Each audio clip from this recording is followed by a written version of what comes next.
Hello everybody, welcome back to Cure for the Common Game. Today, in deck number 430, we're going to talk about God Eternal Kefnet. Now, I know the last two decks have been Modern Horizons, but this is the first of several that are, while not Modern Horizons generals, Modern Horizons has helped me finish the deck.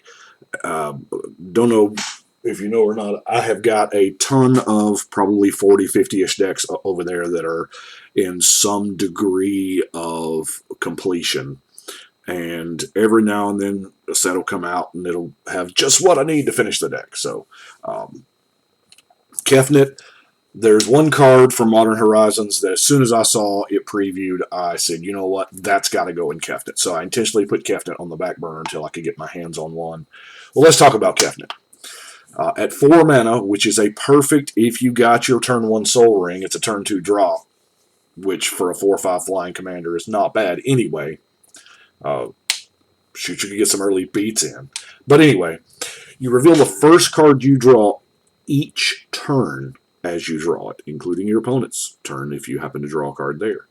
Whenever you reveal an instant or sorcery in this way, you copy that card and you may cast the copy. That copy costs 2 less. So you get the original spell in your hand, and you're casting a copy. Wow.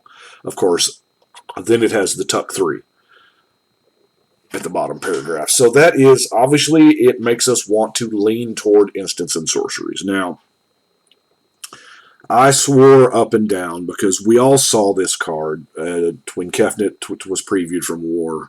We all saw it, and we all thought the same thing. Extra turns. And I swore up and down I was not going to do extra turns. Yeah, that didn't happen.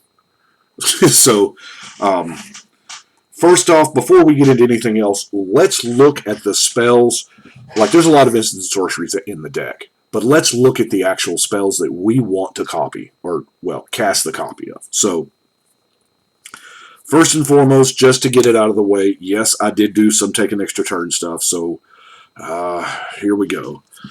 Time Warp, Walk the Eons, Beacon of Tomorrows, Part the Water Veil, Nexus of Fate, and Time Stretch. Those were, I mean, I tried to find everything I could, but everything else just seemed not as good.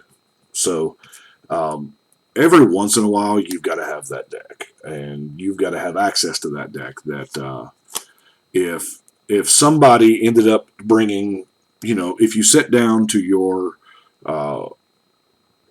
pod and you didn't have that rule 0 conversation, and you find out that somebody ends up bringing a nuke to a knife fight.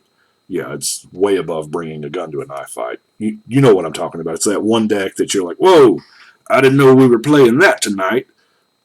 I feel like this may be the deck that you grab in response. I don't know. The card from MH1 I was waiting on was Echo of Eons, because this is, if we reveal it from the top, or as we draw it, it's going to cost 2, the copy is going to cost 2 less, so we're going to do it for 4 mana. Now, hey, it's got flashback. So, yeah, we're going to do it twice, eventually, but that's, that seems like really big game to me. Now, Sleep is another good one that I would just love to copy, because this way, we cast the copy for 2, and then we've still got the original in our hand to sleep somebody else, which is also big game. But I think it doesn't get any bigger game than Blatant Thievery. I would love to keep casting this. Now, Scroll Rack is a card that is not in this deck that should be, but Scroll Rack has just climbed. It's what is it, $60, $70 now? It's crazy. But with Scroll Rack, you could just Blatant Thievery every turn, provided you had the mana. Acquire is a good card that I would love to cast time and time again. Finale of Revelation. Let's talk about Traumatize. I mean, you could traumatize 2 people or traumatize 1 person twice, which, be careful, it doesn't work how you think it does. It's half and then half of the remainder. It's not the half number, the first number twice. Saheeli's Artistry. There again. Just going to keep, I'd love to cast this one twice. Stolen Goods. What? Yeah.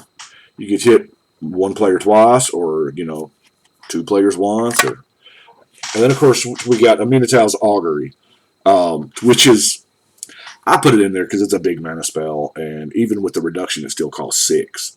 But we've got the original, so I guess first and foremost, let's look at our, well, I guess it can't be first now that since we've done that, right? Let's look at some ramp. Of course, we have a Soul Ring, hopefully into our Sky Diamond, Star Compass, and Guardian Idol. Love those 2 mana rocks. Speaking of 2 mana rocks, while not a rock, the Arcanist, only instant sorcery spells. Well, you know what? That's most of our deck anyway. The Eye of Ramos just to get the blue, and of course High Tide, because we're going to have that critical mass turn, I'm sure. Now, Mystical Tutor seems like a card that belongs in every single Kefnet deck. It just really does. It's an instant speed. It puts it on top of your library, which is actually in this deck where you want it to be. So it sets up Kefnet so beautifully. And if you're lucky enough to actually draw this off of Kefnet, you get 2 uses out of it. So that's not bad at all. Narset's Reversal. Another great card because now keep in mind, you don't want to target the copy. You want to play the reduced copy, and that's fine. But once you cast the original, you've got your 2 mana left over. You can Narset's Reversal it, and it goes back to your hand. And then maybe you do some shenanigans with, Sensei's Divining Top, because that's also going to set Kefnet up. Hopefully every single turn. Maybe, maybe not. Now, here's a couple of things.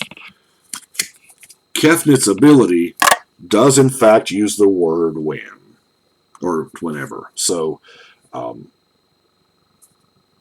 would love to be able to get 2 copies that are reduced off of some of these spells. Sounds pretty ballin', huh? I'm going to Strike Resonate that copy of Blatant Thievery. Yeah. Now, Mirari, similar but different. You've got to pay 3 when you cast the instant or sorcery. Now, what was this? Odyssey way back? I know. We didn't, for the first week or two, when Mirari first came out, we didn't quite understand how it worked. So we were paying 3 like a whole bunch of times to get multiple copies. Yeah, it doesn't exactly work that way, but still pretty neat. One other artifact I do want to look at is from Fallen Empires, the Conch Horn. Now, this is one, I'll be honest with you, I don't think I've ever put in any other deck, but it's so perfect for this deck. You sack it to draw 2 and then put 1 card from your hand back on top of your library. So more than likely, it's going to be that Blatant Thievery or that Time Stretch, whatever, that you've already cast the copy of, and you want it back on top of the library to get another reduced copy. Conch Horn does that. I mean, it is one use, but also the fact that you can do this on your opponent's turn. So this can actually trigger Kefnet again. So not only are you triggering, if the first card you draw is an instant or sorcery, you get to copy it, and then you get to set up your next turn. It's beautiful. Conch Horn. So, yeah, always looking for ways to play and use those obscure cards that just don't get a lot of love. And you know what? Conch Horn's probably at the top of that list. So let's look at some card draw. Of course, we have Brainstorm, which is what we want to be doing. Brainstorm is the reason why I would be playing the stick, the scepter, to imprint the Brainstorm on there, because Brainstorm is living the dream. And to be able to do that every turn, if I had one of those, I would straight up be doing it. While not as good, still You know, it's instant speed card draw, so you can do this on your opponent's turn to trigger Kefnet yet again. Ponder, not an instant. It is a sorcery, but you can put them back in any order, which, you know, you're going to draw a card. If you don't like them, yeah, you play the odds with the shuffle, but if you do like them, you put the second one as the card that you want to copy with Kefnet for the next turn, because you're going to draw a card instantly. Preordain, kind of similar. It's a sorcery. Portent, also sorcery. To rearrange the top. I like Latnam's Legacy. You just choose a card from your hand, shuffle it into your library. Maybe it is that Blatant Thievery. Maybe it is that Amina-Tile's Augury that is just too expensive to play. So you just shuffle it back in the library. Hopefully you'll top deck it again at some point. And you can now draw 2 cards at the beginning of the next turn's upkeep. That is the next turn, so that will trigger Kefnet.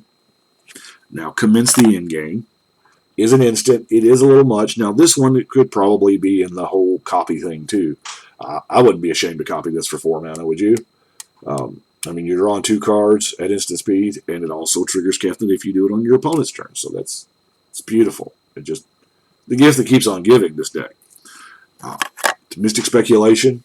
Just buy back Scry. Scry 3 buyback. Yeah, it costs 3 mana to cast it, buy it back, but for that ability to keep going and going, I'll do it. Let's look at our instant card draw. Of course, Think Twice, Opportunity, Jace's Ingenuity, Teleran Winds, Inspiration. Yeah, the Inspiration is probably a placeholder till I get another copy of Narset. I have used all the copies of Uncommon Narset that I've got, so Narset's going to help a lot with a few of those cards that just say everybody draws, but we don't have a whole lot of those in the deck, so maybe not. Either way, Inspiration, just kind of a placeholder. Mystic Remora triggers a draw on opponent's turns, so when you draw the first card, it'll trigger Kefnet. And it's not like Mystic Remora needed any help getting better anyway, right? Merfolk Looter and Archivist just tap to draw cards, it's just what they do. With all the card draw, I felt the need for a spellbook and a Library of Lane. Whisper Silk Cloak is, of course, going to help, keep Kefnet safe. Because there's a possibility that, there's the win conditions in the deck are slim, granted, but taking all those extra turns is probably a good thing. Psychosis Crawlers was another thing. I'm drawing a ton of cards, so we might as well be doing some damage, or, life loss. Tempest Djinn, another good win con.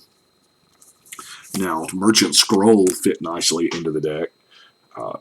Blue instant, just put it in your hand. So that is probably not for setting up Kefnet. That's probably for...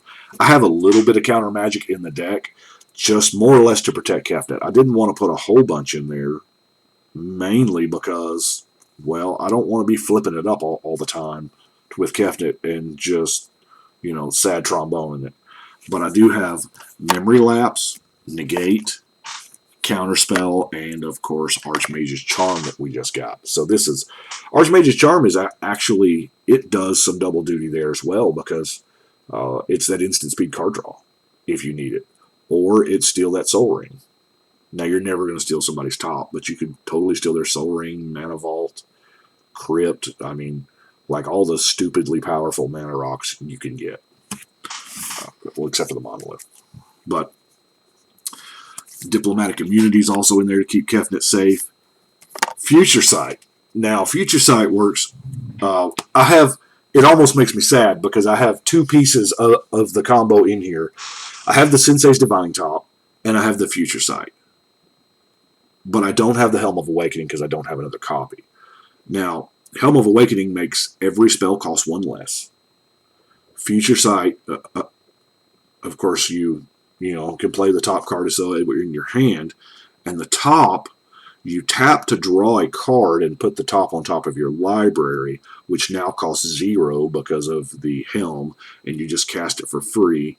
I've done that many, many times to generate different effects. Number one, you're going to do a huge storm count because you're casting that top over and over again. Number two, you're going to end up drawing your library if you've got like a lab man win or something. So I didn't have the lab man. I didn't know that I wanted to go there, but I think this deck is actually teetering on degeneracy anyway, so I may actually want to put the lab man and the Jace in. You know, the lab man Jace. So I might do that. That may be where those inspiration slots come from, and just get down and dirty with it. Because let's face it, we're tiptoeing in those waters. If we're gonna stick our head down the rabbit hole, let's just jump in wholeheartedly, right? I've got a boomerang, and running that boomerang. I'll admit I probably shouldn't be running it, but I bought I was at Q's Comics in Dexter, Missouri, and they had a bulk deal going. So they had all these big 4-row boxes. I don't know, there's a bunch of like 10 of them. And you got your 1,000 count box, and you started going through it, and you filled up a 1,000 count box for like $10. So I got a lot of good staple commons, random the common duels and tri-lands and stuff like this, boomerang and what have you. A lot of good commons that I use a lot and that I'm getting close to running out of. But when I saw the Legends boomerang, I was like, you know what? I got to get me some of that. Turn to frog, the real boomerang, capsize. Because let's face it, we're running blue. At least I'm kind of not getting degenerate with capsize. I mean, there have been times when I've run the sapphire medallion and the copy artifact and the sculpting steel and the Phyrexian one, and I am just capsizing. At the end of your turn, bounce your hand. It's really particularly fun with Omniscience, which may or may not have a spot in the deck. It's a little on the expensive side. And really, once you get Omniscience out, it kind of, I don't know. It's hard for Omniscience because once you play Omniscience, it really becomes an Omniscience deck at that point, regardless of what else you're trying to do. Baral's Expertise is a good one. You get to return up to 3 target artifacts and/or creatures to their owner's hand, so that can pave the way. I mean, that can seriously, especially those indestructible items. If you happen to, and this is not one I'm sad to flip up with Kefnet either. I'd love to do this for 3 mana, and then you get a free 4-drop. Okay. Speaking of 4-drop, clone, got clone in here. Obviously, we're not cloning Kefnet, but it is a good, I want a Blightsteel too. This past week in Friday, we played here after we drafted the Modern Horizons draft, and I drafted, mono snow-covered, like 19 snow-covered lands is what anyway, yeah. But we played here, and we all rolled dice for decks, and Danny got Brea, and there was a Possibility Storm out, and he spent 2 mana to get a Darksteel, and he spent 3 mana to get a Blightsteel. That would have been a time where I would have loved to have had a clone. And then, of course, we have Hibernation. While it looks narrow, there's a lot of green and X color, especially right now, there's a lot of Simic. And bouncing all Simic permanents is really a huge setback because of all the 1/1 counters. I don't always run a lot of color hate, but this deck, I feel like it's going to be pretty weak to the early bashing creatures. And the color that's known for doing that is, of course, green. So that's why I put the Hibernation in there. It's the Pseudo Wrath, if you will. And if you flip it up with Kefnet, it costs 1 mana. You can do it now and hold the original for later. I think the funny part about playing Kefnet is going to be seeing who remembers. Who remembers that you've got the Capsize in your hand? Who remembers that you've got the Hibernation in your hand if you wait a couple of turns? Now let's look at lands. Of course, I've got the cycling lands, the desert, and the sandbar, and the remote isle. Got to have the rogue's passage just in case we've got to get in there with combat damage. Running a reliquary tower because I'm scared about max hand size. The fairy conclave just to have a flying blocker or a flying attacker if need be. Halimar Depths. I've always called it Ponderland. So I mean, it can set up Kefnet by itself. So that's really neat. Tech Edge and Ghost Quarter to get rid of those nasty lands that could potentially, ruin our day. And then lastly, Emergence Zone. I like Emergence Zone. It's not quite Winding Canyons, but it's as good as they're going to give us. So that's a lot of utility lands, but you can do that in a monocolor deck because it's not like you're color hurting. There's 30-something islands in the deck anyway.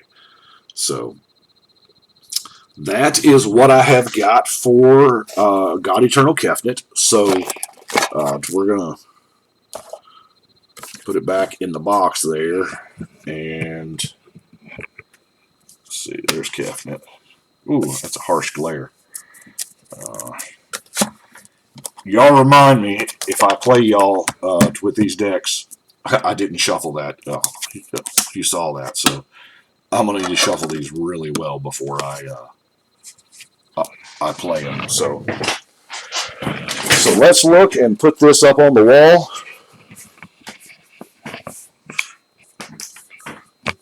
Deck number 430. Hey, that completes a row. So, yeah.